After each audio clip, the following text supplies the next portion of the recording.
enak juga nih Van. Kalau lagi rekaman kudos, tapi diiringin musik.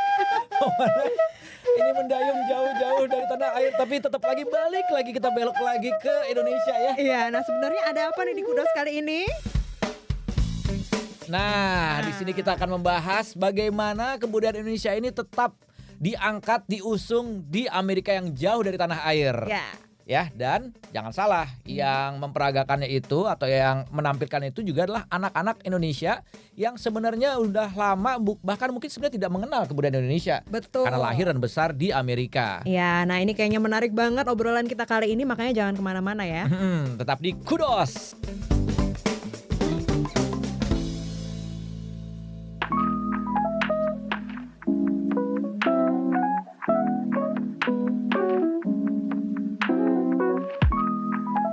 Kembali di Kudos bersama Dania Iman Dan bersama Irfan Ihsan, di mana kita seperti biasa menghadirkan berbagai kisah diaspora Indonesia. Ya. Atau walaupun misalnya bukan diaspora Indonesia, tapi juga orang-orang yang dekat dengan Indonesia yang ada di Amerika. Betul. Nah, kalau orang-orang suka bilang, wah ini tinggal di Amerika, mungkin udah jauh ya sama budaya Indonesia atau juga keseniannya. Tapi ternyata tidak. Walaupun berada di manapun juga yang jauh, tetap ya. Tanah airku tidak kulupakan. Itu bagus sekali ya suaranya. Ini sengaja nyanyi biar nanti diajak untuk ikutan manggung sebenarnya sih. Ini sama seseorang yang ada di depan kita sekarang ini. benar, ini kayaknya modus. Itu dia lagi audisi sebenarnya. Masuk langsung. Tet langsung. Nah, mungkin kita kenalan dulu sama tamu kita hari ini. Dia adalah Ulung Tanoto yang mungkin bisa memperkenalkan diri. Nama saya Ulung Tanoto, pekerjaan saya adalah musisi. Nah, ini dan Ulung ini adalah jadi di Amerika ini, tepatnya di Washington DC, ini ada yang namanya IKPA. ya, IKPA ini adalah Indonesian Kids Performing Arts. Ya. Yang kerap menggelar berbagai pementasan budaya Indonesia di Washington DC yang menghadirkan juga orang-orang Indonesia. Betul, Ya. gitu. Itu juga menunjukkan walaupun anak-anak ini lahir dan besar di Amerika, tapi tetap melekat jiwa dan budaya Indonesia, Ya. gitu. Dan biasanya dalam pementasan tersebut pastinya ada yang memimpinnya kan. Nah, di sini Ulung Tanoto ini juga sebagai Music and Arts Director dari IKPA. Betul. Nah, mungkin Ulung bisa cerita ya mengenai IKPA ini sendiri, lalu juga mungkin nanti pementasan terakhir yang dimana Ulung juga terlibat. Baik, IKPA adalah kegiatan yang dirindukan sebenarnya sama orang tua diaspora Indonesia yang berada di sini, itu supaya mereka tuh belajar tradisi Indonesia. Oke. Itu pertama, dan juga kenal disiplin khas Indonesia. Gitu. Disiplin khas Indonesia ini menarik ya. Iya. Karena kan pendidikan kalau di Indonesia itu ini ya, mereka sopan sama orang tua, itu kan yang dirindukan sama orang tua di sini gitu. Nah, kegiatan IKPA itu berputar sekitar musik. Nah, terus belakangan ini tambahin ada tari dan ada drama. Iya. Jadi kami latihan setiap hari Sabtu dan kita bagi 3 departemen tadi itu. Ada musik, latihannya di basement, terus ada latihan nari, ada latihan drama. Pelatihnya juga ada bermacam-macam. Oke. Oke. Tergantung dari kelasnya itu tadi ya. Ada musik dan acting ya. Acting dan Drama. nari. Nah, nari juga ada dibagi 2 nih. Ada tari tradisi dan ada tari modern. Oh, oke. Wah, ini jadi anak-anak atau anggotanya ini siapa aja dan umurnya berapa aja nih Ulung? Anggotanya kebanyakan orang Indonesia, anak-anak Indonesia, ada juga yang blaster gitu. Ya. Tapi juga kadang-kadang ada orang Amerika yang ikut juga ada gitu, yang nggak ada background Indonesianya ya. Iya. Gitu. Tapi karena cinta aja sama budaya Indonesia gitu ya. Cinta dan mungkin dibawa sama temennya gitu, Iya. jadi ikut gitu. Ada Anggotanya untuk yang musik yang saya tanganin itu sekitar 15. Oke. Nah, kalau misalnya total itu yang performance kemarin itu sampai 40. Wow. Usianya? Usianya yang paling muda untuk saat ini adalah 4 tahun. 4 tahun. 4 tahun. Udah ikut. Wow. Jadi dari umur 4 tahun memang sudah diperkenalkan ya dengan budaya Indonesia walaupun tinggalnya di Amerika. Untung aja ada kelompok seperti ini ya di Washington DC sehingga anak-anak ini terekspos sejak kecil gitu ya. Dan seperti apa sih mengajarkan anak-anak Indonesia ini di Amerika yang mungkin ada yang belum bisa bahasa Indonesia atau mungkin malah bisanya bahasa Indonesia tapi nggak bisa bahasa Inggris atau gimana tuh, Ulung? Terus terang memang itu kendala ya untuk bahasa itu. Orang tua itu sebenarnya pengennya juga anak-anaknya tuh berbahasa Indonesia kan. Tapi sebagai pelatih saya malah akhirnya pakai bahasa Inggris karena lebih mudah gitu. Tapi dalam apa ya, kan ada latihan, nanti ada free time-nya gitu. Jadi campur-campur dah gitu. Kadang-kadang ada bahasa Indonesia, pakai bahasa Indonesia, dan juga tergantung sama siapa gitu loh. Kalau misalnya anak-anaknya saya rasa emang lemah di bahasa Indonesia, ya saya ngomongnya bahasa Inggris gitu. Oke. Nah, ini sebagai gambaran dulu ya dari Iqbal ini udah beberapa kali melakukan pentas. Tadinya tuh hanya musik, tapi sekarang juga musik, drama, dan bahkan juga dengan tampilan multimedia gitu ya. Dan pernah tampil membawakan tema Roro Jonggrang ya dulu ya. Terus yang terakhir ini adalah Lutung Kasarung. Lutung Kasarung. Ini kan cerita tradisional yang lalu diperkenalkan ke anak-anak ini gitu ya. Dan anak-anak ini mungkin juga mikir ini ceritanya dari mana asal muasalnya. Jadi apakah mereka tuh diajarin dulu lalu juga diperkenalkan dulu dengan ceritanya, atau gimana sih biasanya prosesnya untuk mengenal tema dramanya itu sendiri? Kita ceritain dulu ke anak-anaknya dan kasih ada klip-klip YouTube juga tentang cerita itu. Bahasa Inggris deh kayaknya yang itu, klipsnya itu. Dan juga skrip yang kita pakai kan bahasa Inggris. Kalau kita ini ya waktu kecil kan udah akrab tuh cerita Malin Kundang, si Kancil, ini mereka bawang merah bawang putih gitu ya. Tapi mereka cepet ya. Tapi relate nggak mereka dengan misalnya nih ya tadi bicara bukan yang tema drama tadi, misalkan diperkenalkan dengan bawang merah bawang putih, si bawang merah begini, si bawang putih begini, mereka bisa relate nggak sih dengan kehidupan zaman sekarang dan juga kehidupan di Amerika gitu? Mungkin bisa ya. Saya mencoba masuk ke ini nih otaknya anak-anak nih. Anak-anak itu menariknya gini, mereka kalau lagi diceritain gitu, kadang-kadang tuh mereka sambil ngobrol-ngobrol gitu. Tapi waktu sudah selesai diceritain, ditanya, mereka tuh bisa aja jawab gitu. Ya memang kalau mungkin beda ya mereka nangkepnya, karena kalau misalnya kita diceritain kan mungkin kita punya bayangan gitu kan. Kalau misalnya nanti ini bawang putih meninggalkan rumahnya gitu, kita mungkin kebayang rumahnya itu seperti apa gitu. Nah kalau misalnya anak-anak yang gede di sini, mungkin mereka bayangannya itu gambaran yang di dalam pikiran mereka tuh mungkin beda gitu. Jadi mungkin nggak sama, tapi inti ceritanya dan juga pesan moral itu kan yang penting kan. Itu mungkin ya universal kan kita. Bisa, ya. Nah sekarang kalau misalnya musik nih kan, kalau Ulung di sini megang terutama di bagian musiknya. Kalau musik ini kan pastinya juga musik-musik tradisional itu beda ya. Nada juga beda, pentatonik gitu. Nah, kalau untuk kita yang mungkin lahir besar di Indonesia tuh udah akrab dengan kehidupan sehari-hari. Sesimpel misalnya kita ke restoran, kita udah dengar juga lagu musik-musik tradisional, Capi Suling misalnya gitu lagi kawinan gitu ya. Kawinan. Neng dong neng dong neng. Jadi gitu. Udah paling nggak udah nempel lah musik-musik tersebut dari kecil. Nah, kalau untuk anak-anak sini yang lahir besar di sini itu gimana, Mas? Musik yang Iqbal bawakan ini itu memang ada corak tradisi tapi masih kategorinya pop. Nah, dan karena pop itu jadinya easy listening kan, jadi gampang gitu untuk dicerna gitu. Dan pentatoniknya itu juga kan kita pentatonik yang kita nggak pakai tuningnya dari misalnya kita mau tirukan suara gamelan nih, kita nggak bisa sama persis karena kita misalnya piano itu kan ini ya fine tuning ini western system kan. Sedangkan kalau misalnya kita bilang pelok atau slendro itu tuh tuningnya beda. Jadi nggak ke situ ya, nggak maksudnya nggak menyentuh itu tapi sedikit menyentuh lah ya, tapi memang enggak. Tapi alat musik yang dipakainya itu apakah juga ada alat musik tradisional seperti kecapi suling atau mungkin ada angklung, gamelan gitu? Apakah semuanya dipakai atau gimana? Nah, instrumen yang tadi barusan dibilang itu dipakai semua di pentas yang kemarin Lutung Kasarung. Ada kecapi, ada suling, ada gamelan dan ada angklung. Berarti mereka secara tidak langsung juga jadi terekspos dengan alat-alat musik yang Benar. mungkin mereka belum pernah lihat sebelumnya ya. Kan biasanya gitar, saksofon, flute. Sulingnya kan wah beda. Iya, nanti Suling mungkin sapi. Ulung bisa main sedikit juga ya. Karena Wah. Ulung ini selain tadi music arts director, musisi, ini listnya tuh sebenarnya panjang ya Van ya. Iya. Apa tadi? Multi instrumentalis. Multi instrumentalis. Artinya bisa semua instrumental. Iya, komposer, musik. Ya, itu nanti kita bahas ke sana nanti ya. Tapi ini tadi masih ngomongin IKPA ya. Iya, ngomongin bagaimana bisa mengangkat budaya Indonesia di Amerika dan melibatkan banyak anak-anak yang lahir dan besar di Amerika gitu. Dan ini sangat berbeda pastinya gitu kan. Iya.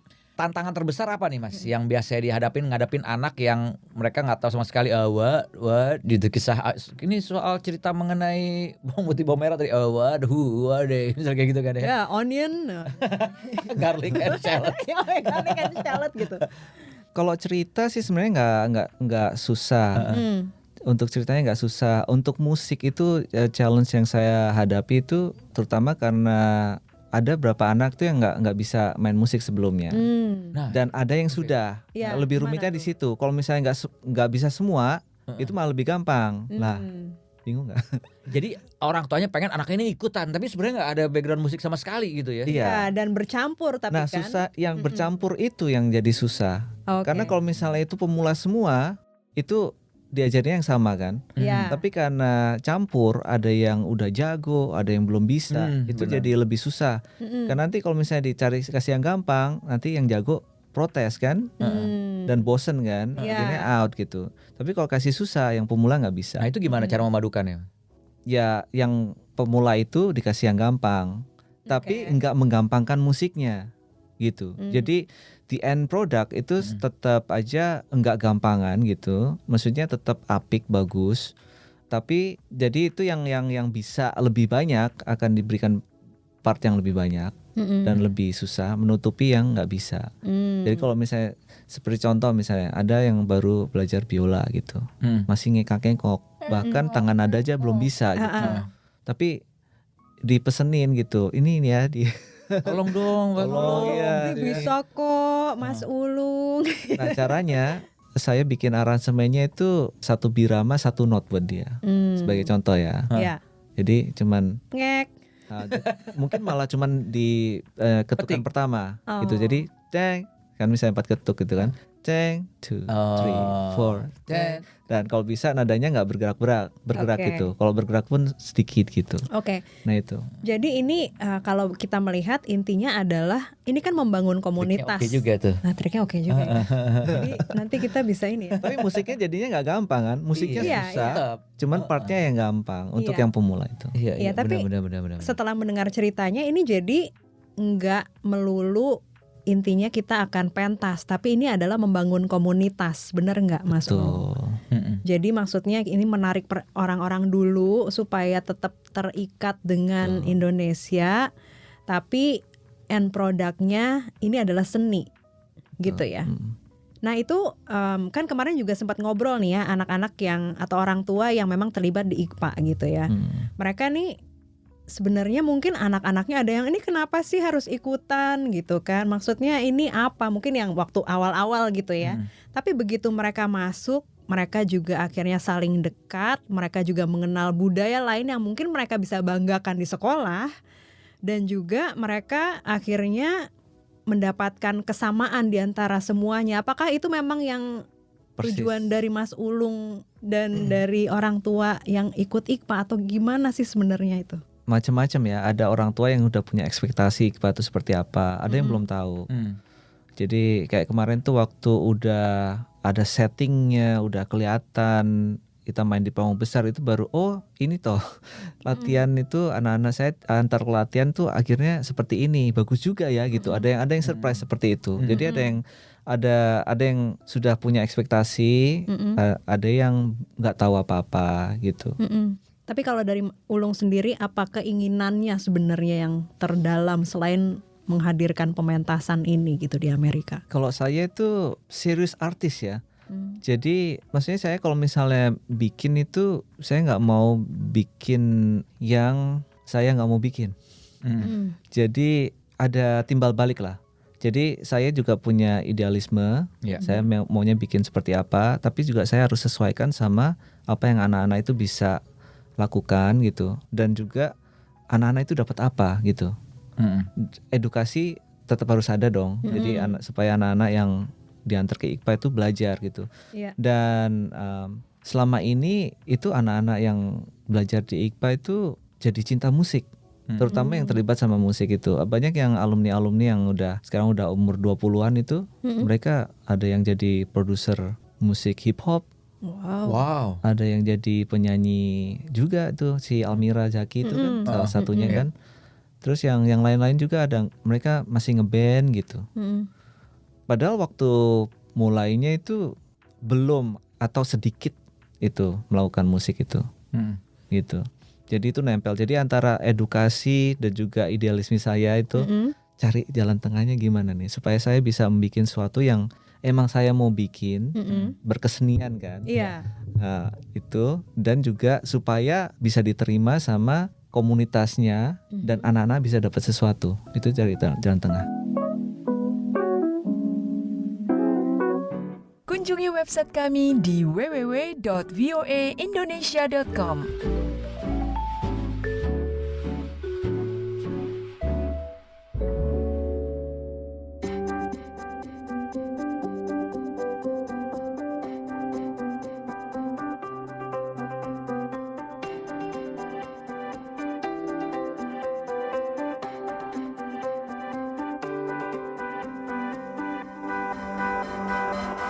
Sekarang kita cerita mengenai salah satu pementasan terbaru, Lutung Kasarung.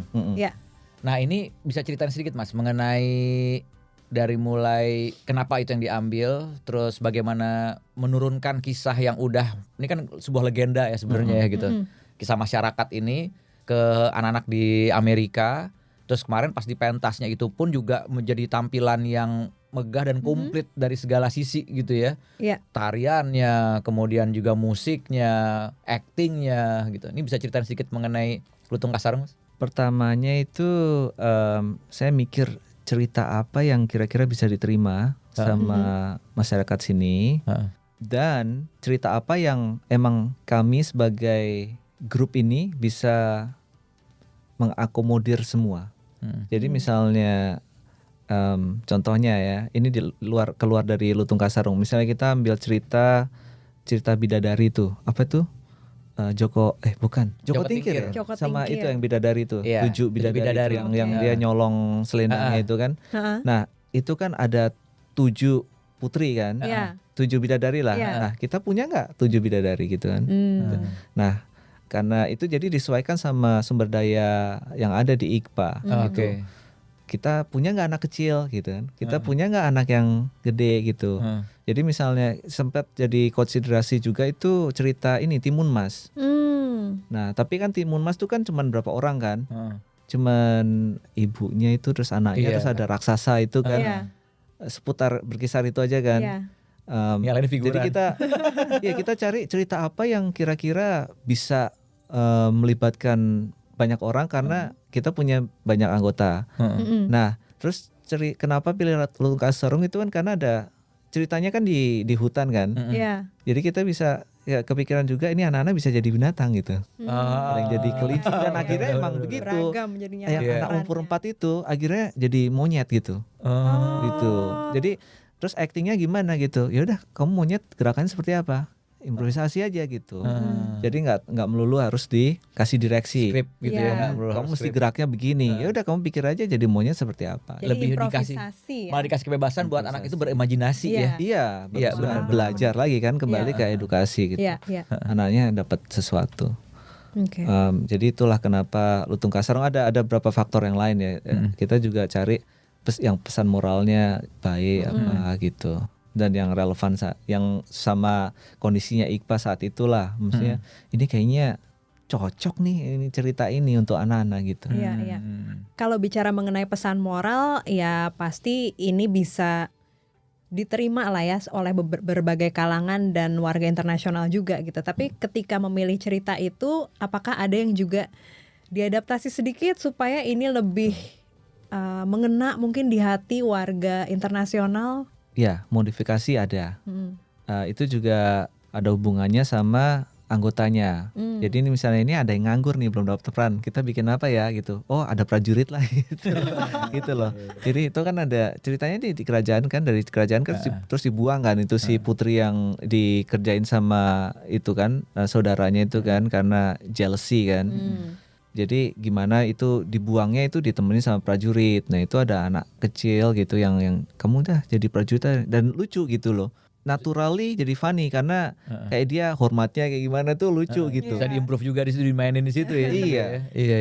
Jadi itu apa namanya dibikin itu si prajuritnya itu ngutil sama si jenderalnya terus kan. Jadinya lucu gitu. Oke. Terus sama ya itu disesuaikan lagi kan kalau misalnya dalam satu produksi itu kan bagus kalau misalnya ada dramanya, ada komedinya gitu kan. Jadi anak-anak itu jadi menambah value dari pertunjukan ini. Gitu.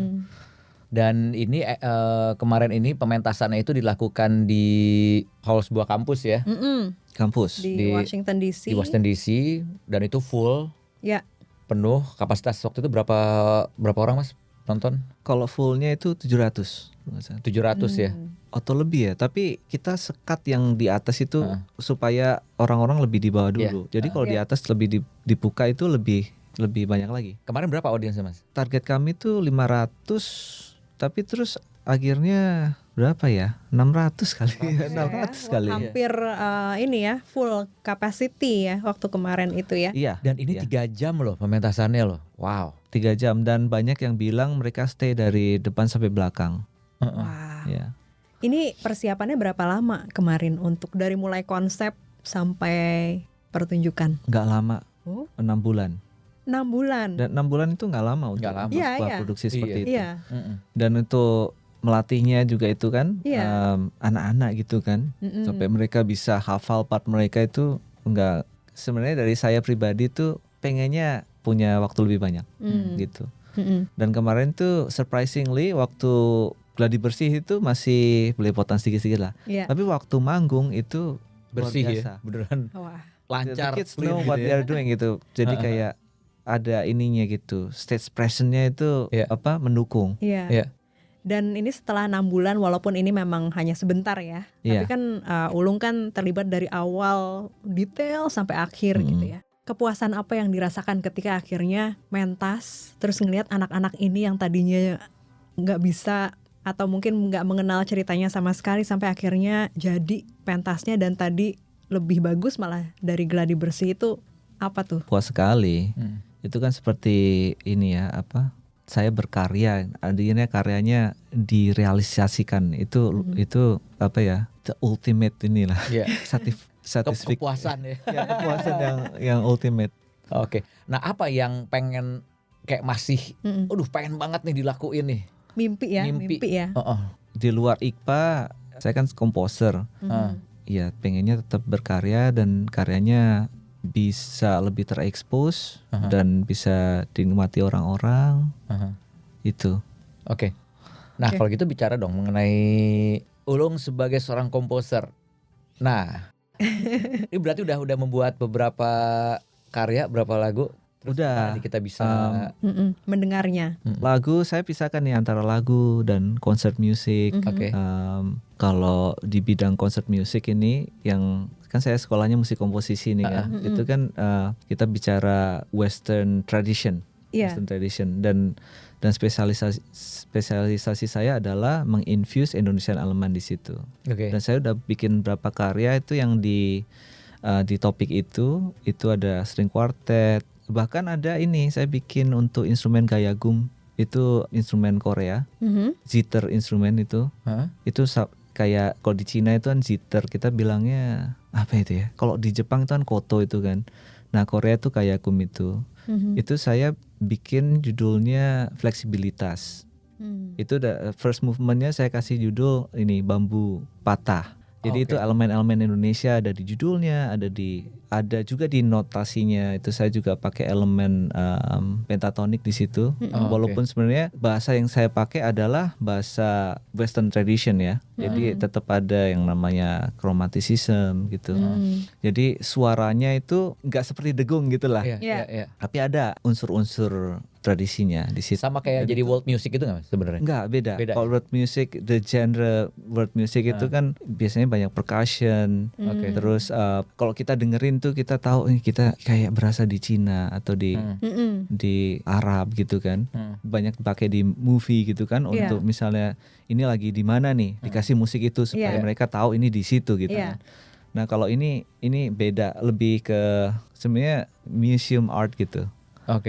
Jadi kalangan yang bisa menikmati juga lebih eksklusif gitu. Dan karya itu dimainkan di Korea di National Gugak Center itu lumayan prestisius. Itu yang mainin juga master gaya gum player. Itu salah satu yang saya bikin. Terus selain itu string quartet saya itu dipremierkan di New Music DC tahun 2022. Wah. Nah sekarang kalau pengen denger karya-karyanya Mas Ulung ini di mana nih? Ada di channel saya, ada juga yang di Spotify, di YouTube ada juga. Itu jadi itu waktu ada piano, saya juga bikin piano piece, itu juga dimainkan, dibikin lomba, itu jadi karya wajib yang harus dimainkan. Itu saya dapat penghargaan juga untuk yang itu. Nah itu kalau mau mendengarkan mesti ke YouTube channelnya penyelenggara ini gitu. Siapa tuh penyelenggaranya? Itu Rene B. Visser. Itu salah satu. Jadi saya tuh bahkan yang kayak gumpis itu juga saya nggak punya videonya. Dan itu jadi propertinya si itu National Gugak Center yang punya rekamannya itu. Membuat untuk itu gitu ya. Jadi saya malah nggak punya rekamannya itu. YouTube Wah, channel malah kita ada penasaran soalnya nih pengen YouTube atau Spotify. Kalau YouTube saya ada sih yang string quartet tuh ada di YouTube channel saya ada. Oke. Gitu. Nah ini mungkin sedikit aja ya informasi untuk yang lagi ngedengerin kita nih. Mungkin ingin tahu Mas Ulung ini latar belakang pendidikannya tuh apa sampai bisa menjadi seorang musisi. Pertama itu ikut drum band ya. Di sini istilahnya lebih dikenal marching band. Kalau di Indonesia waktu itu drum band kita bilangnya. Waktu itu main trompet gitu, main snare drum. Terus kemudian karena dari situ gitu saya bilang, wah saya ini suka musik gitu, baru menyadari kalau suka musik gitu. Terus pergi ke sekolah menengah musik di Jogja. Tuh, dari Kudus. Terus saya bilang saya pengen sekolah musik di Jogja gitu. Nah, dari situ terus selesai SMM itu ke ISI, Institut Seni Indonesia di Jogja juga. Setahun di situ terus dapat beasiswa di Universitas Pelita Harapan. Jakarta. Itu ngambil apa? Itu gitar klasik. Nah, waktu kuliah di Jakarta itu banyak project aransemen, suka bikin aransemen gitu untuk orkestra, untuk big band. Terus akhir-akhirnya lari ke film. Jadi diajakin untuk bikin musik untuk film. Nah, dari situ terus sekolah di North Carolina itu ambil film scoring. S2. Terus di waktu sekolah di situ banyak bikin film lokal juga yang North Carolina production. Terus sempat diputar di Hollywood juga. Saya seperti kerja di Hollywood juga sebentar. Terus ketemu sama Iqpa. Karena waktu itu si Dian, istri saya itu kerja di Kennedy Center. Jadi karena itu saya tinggal di sini di Washington DC area. Terus diperkenalkan di Iqpa. Terus saya bantu-bantu di Iqpa. Terus akhirnya lama deh di Iqpa. Malah akhirnya punya jabatan sendiri. Dan sempat ke Hawaii juga ya, ada studi di Hawaii? Studi di Hawaii itu mulainya tahun 2015. Dan ambil apa itu, Pak? Belum selesai. Ya. Itu musik komposisi. Nah, itu tadi yang lebih ke concert music sebenarnya genrenya.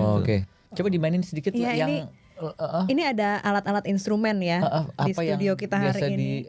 Salah satu karya dari Ulung main lagu ini aja ya, salah satu lagu yang untuk Lutung Kasarung itu, lagu tradisional tuh Tokecang. Oke. Irfan Karena itu bisa kan nyanyi ceritanya, nih.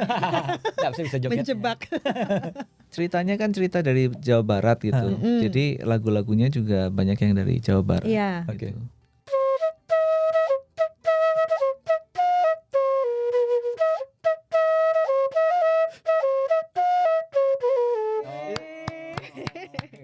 Mestinya latihan dulu. Nanti mikir ini karena itu saya combine lagunya kan Tokecang. Terus tadi Maju lagi, Mas. ada bagian interlude-nya itu yang saya aransemen tuh yang pas bagian tadi. Iya, Itu kan bukan lagu Tokecang, Iya. mana itu. Nah, itu interlude yang waktu di orkestrasinya waktu di pentas itu dimainkan bareng-bareng sama beberapa alat musik gitu, ada Ya violin, ampun. ada trompet, ada kolintang. Wah, kebayang tuh.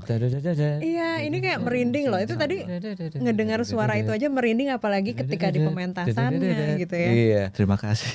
Wah, gila. Keren Keren. banget. Tadi kita udah mendengarkan langsung Ya. sang musisi memainkan suling tradisional, dan ini merinding banget sih ketika mendengarkan lagu itu dimainkan, apalagi ketika dimainkan di hadapan warga internasional. Ini Iya. pasti Dan yang seneng banget denger bagaimana sebenarnya kebudayaan Indonesia ini tetap hidup gitu ya, terutama di kalangan anak-anak iya. keturunan Indonesia Mm-mm. ya, atau bahkan sebenarnya nggak ada hubungannya sama Indonesia nih anak Iya. nih, tapi justru dia tertarik dan cinta akan budaya Indonesia, dan ini kita bisa melihat, bisa menikmati, dan sebagai diaspora Indonesia ini sesuatu yang berharga banget. Betul. Gitu. Apalagi ya, jika ada diaspora Indonesia lainnya yang memang sengaja mengusung budaya Indonesia ini di Amerika yang Iya. jauh banget dari tanah air. Benar ya, semoga ini juga bisa menginspirasi teman-teman yang ada di Indonesia yang lagi ngedengerin dan mungkin ingin mempelajari lebih dalam lagi ya mengenai budaya Indonesia, alat musiknya, dan Iya. mungkin juga membuat pementasan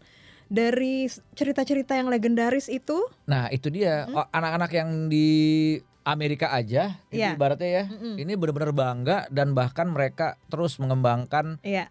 musik-musik Indonesia dan juga apapun lah yang berbau dengan kebudayaan Indonesia. Nah yang di Indonesia juga jangan jadinya akhirnya terpengaruh malah membesarkan sesuatu yang bukan dari Indonesia, malah lebih bangga dengan musik-musik dari luar gitu ya. Iya, iya. Jadi kebalik nanti dong. Musik Indonesia atau kebudayaan Indonesia yang berkembang di luar negeri, tapi di dalam negerinya sendiri Jangan malah sampai tenggelam. hilang ya pokoknya. Nah, kita pokoknya bangga banget nih sama teman-teman seperti Ulung Tanoto yang berkarya di dunia musik internasional. Semoga kedepannya semakin banyak karya-karya yang bisa dilahirkan, yang bisa kita nikmati juga tentunya. betul. Sukses selalu dan kudos untuk Ulung ya. Ya, thank you Terima Ulung. kasih. Nanti kita ini ya, kita tunggu lagi karya-karya berikutnya. Siap. Kita pengen banget melihat bagaimana performance dari anak-anak Indonesia di Amerika. Thank ya. you Ulung. Terima kasih Ulung, Sama-sama. sukses terus ya. Terima kasih. Sampai ketemu lagi di kudos berikutnya. Irfan Ihsan, Dania Iman. ada Ulung Ulung Tanoto. Tanoto, dan juga ada Ronan Sakaria. Sampai ketemu lagi. Bye-bye. Bye.